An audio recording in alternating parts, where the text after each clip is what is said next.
സിനിമയിലേക്ക് എങ്ങനെ ട്രാൻസ്ലേറ്റ് ചെയ്തെടുത്തത്? അതുകൊണ്ട് എനിക്ക് എളുപ്പമായിരുന്നല്ലോ. ഞാൻ തന്നെ എല്ലാ ഇന്റർവ്യൂവിലും പോയിട്ട് പറയേ എനിക്ക് ജാനോട് ഒരു പ്രത്യേക സ്നേഹമുണ്ടെന്ന്. അപ്പൊ ഇതൊക്കെ ഞാനല്ലോ എന്ന് പറയുന്നതാണ്.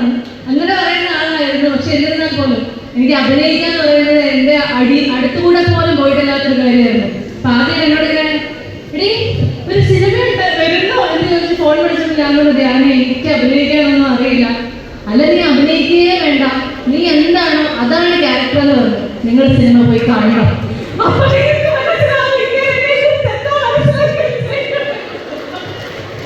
ഇത് തന്നെയാണ് എന്നോട് ഇവരോട് പറഞ്ഞത്. അതും നിങ്ങൾ സിനിമ കാണുമ്പോൾ മനസ്സിലാക്കും. പക്ഷെ അത്രയില്ല. നിങ്ങൾ കെമിസ്ട്രി തോന്നുന്നുണ്ട്. അതിലേക്ക് നടുവെത്തിയിരിക്കുന്നുണ്ട്. ഒരു കെമിസ്ട്രി ഇല്ല. സിനിമ അഭിനയം അടുത്തോടെ പോയിട്ടില്ല എന്ന് വീണ പറഞ്ഞത് വളരെ സത്യമാണ്. അടുത്തോടെ പോയിട്ടില്ല അല്ല, ഞങ്ങൾക്ക് ഉണ്ടായ അനുഭവം എന്ന് പറയുന്നത് നമ്മൾ ഒരു ദിവസമായിരുന്നു ഈ ലൊക്കേഷന് റെന്റ് കൊടുത്തിരുന്നത്. വൈകുന്നേരം വരെയോ അല്ലെ 2 മണിക്കൊക്കെയാണ്.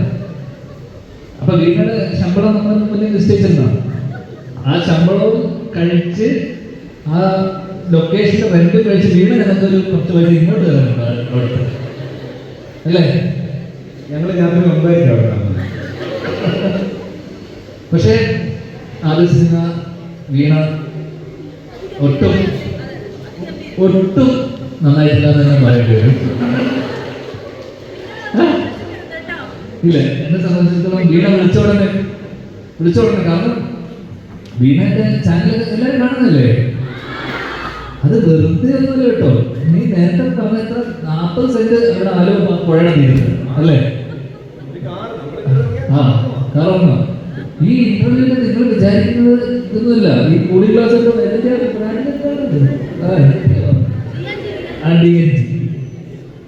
അപ്പൊ ഈ ഇന്റർവ്യൂ എന്ന് പറയുമ്പോൾ നമ്മളതിന്റെ വരുമാനം കൂടെ സ്രോതസ്സും കൂടെ ചെക്ക് ചെയ്യണം.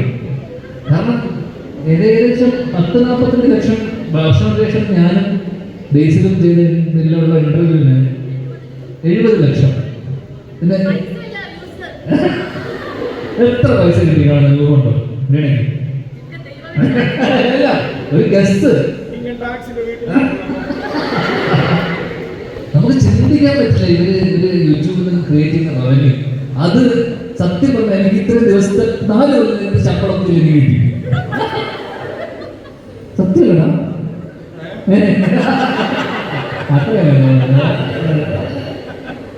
ലക്ഷപ്പെടുവാണ്. അപ്പൊ ഇതും അതിൽ നിന്ന് വന്ന് ഇനി അതിനെ കൂടെ വീണ ആ മേഖലയെ കൂടെ കൈയടക്കാൻ പോവുകയാണ്. ആ വീണയ്ക്ക് എന്റെ എല്ലാവിധ എനിക്കൊരു കാര്യം പറയാനുണ്ട്. ഇത്രയൊക്കെ പറഞ്ഞ സ്ഥിതിക്ക് എനിക്ക് 5ന്റെ പൈസ അതുകൂടെ നമ്മൾ പറയണ്ടേ. 6 ദിവസം വന്നിട്ട് അപ്പൊ പിന്നെ 10-20 ദിവസം വർക്കിലൊന്നും കിട്ടാത്ത നിങ്ങളോട് പറയണ്ടേ അല്ലേ? ശരി, എന്താ താങ്കൾക്ക് പറഞ്ഞത്? ഇൻട്രോവേർട്ടാണല്ലോ അല്ലേ? എല്ലാവരും പറഞ്ഞിരിക്കുമ്പോൾ ഞാനെങ്കിലും ഇൻട്രോവേർട്ട് ആവണമല്ലോ. കാണാമല്ലോ ആരൊക്കെ കൈവക്കുന്നത്. അതുകൊണ്ട് നിങ്ങളെ പോയി നിങ്ങളെ തോണ്ടരുത്. നിങ്ങള് സിംഗിളാ, എനിക്കറിയാം.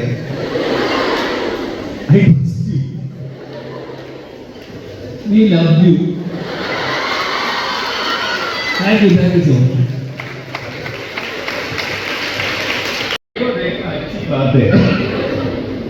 ഒരുപാട് പ്രണയിച്ചിട്ട് ഒന്നും നടക്കാതെ കേരള മാട്രിമോണിയിൽ കല്യാണം കഴിച്ച എന്നോട് പ്രണയത്തിന്റെ അത് കേരള മാട്രിമോണിയിലെ പ്രീമിയം മെമ്പർഷിപ്പ് 50,000 രൂപ കൊടുത്തിട്ട് നിങ്ങൾ ആ വഴി പോകാനാണോ ഉദ്ദേശിക്കുന്നത്? എന്നിട്ട് ആരെന്താ കൈവക്കാത്തേ? എടാ ഇല്ലെങ്കിലും ഞങ്ങൾക്കൊക്കെ പ്രണയം ഉണ്ടെന്ന് ഒന്ന് ചാടിയിട്ടേ. ഒരു 10 മിനിറ്റേക്ക് ടീച്ചേഴ്സ് പ്രിൻസിപ്പലൊക്കെ ഒന്ന് പോയി കഴിഞ്ഞിട്ട് ചോദിക്കണം ആരൊക്കെ പറയുന്നതിന് ഇവിടെ ഉണ്ടാവില്ല. മാരീഡ് ആൻഡ് സിംഗിൾ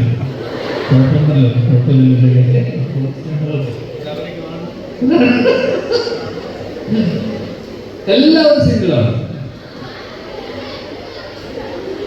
കേട്ടില്ല.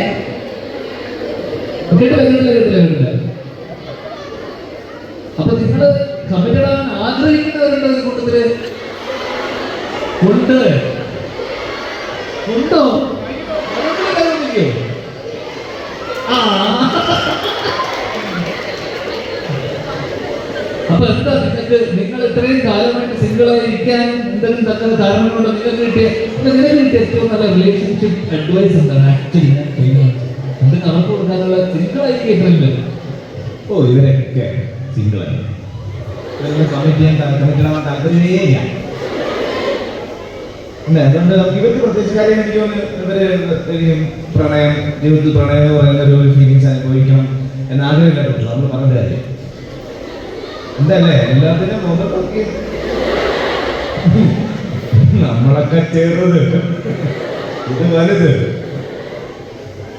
എനിക്ക് വിശ്വസിക്കാൻ പറ്റുന്നില്ല. ഒരു ബന്ധമുണ്ടാകുന്ന കുറച്ച് പേര് കല്യാണം എന്നാൽ ഇത്രയും ആൾക്കാർ സിംഗിളാണ്. അപ്പൊ നിനക്ക് എന്താ ഞങ്ങളുടെ കയ്യിൽ ഞങ്ങൾക്ക് തരാൻ ശ്രമിക്കുക? കുറച്ച് വർഷങ്ങൾക്ക് മുന്നേ ആയിരുന്നെങ്കിൽ അല്ലേ?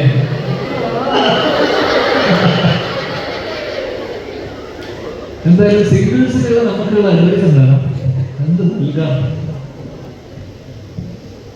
ഈ ഫ്രീഡം വളരെ കുറച്ച് നാളേ ഉള്ളൂ.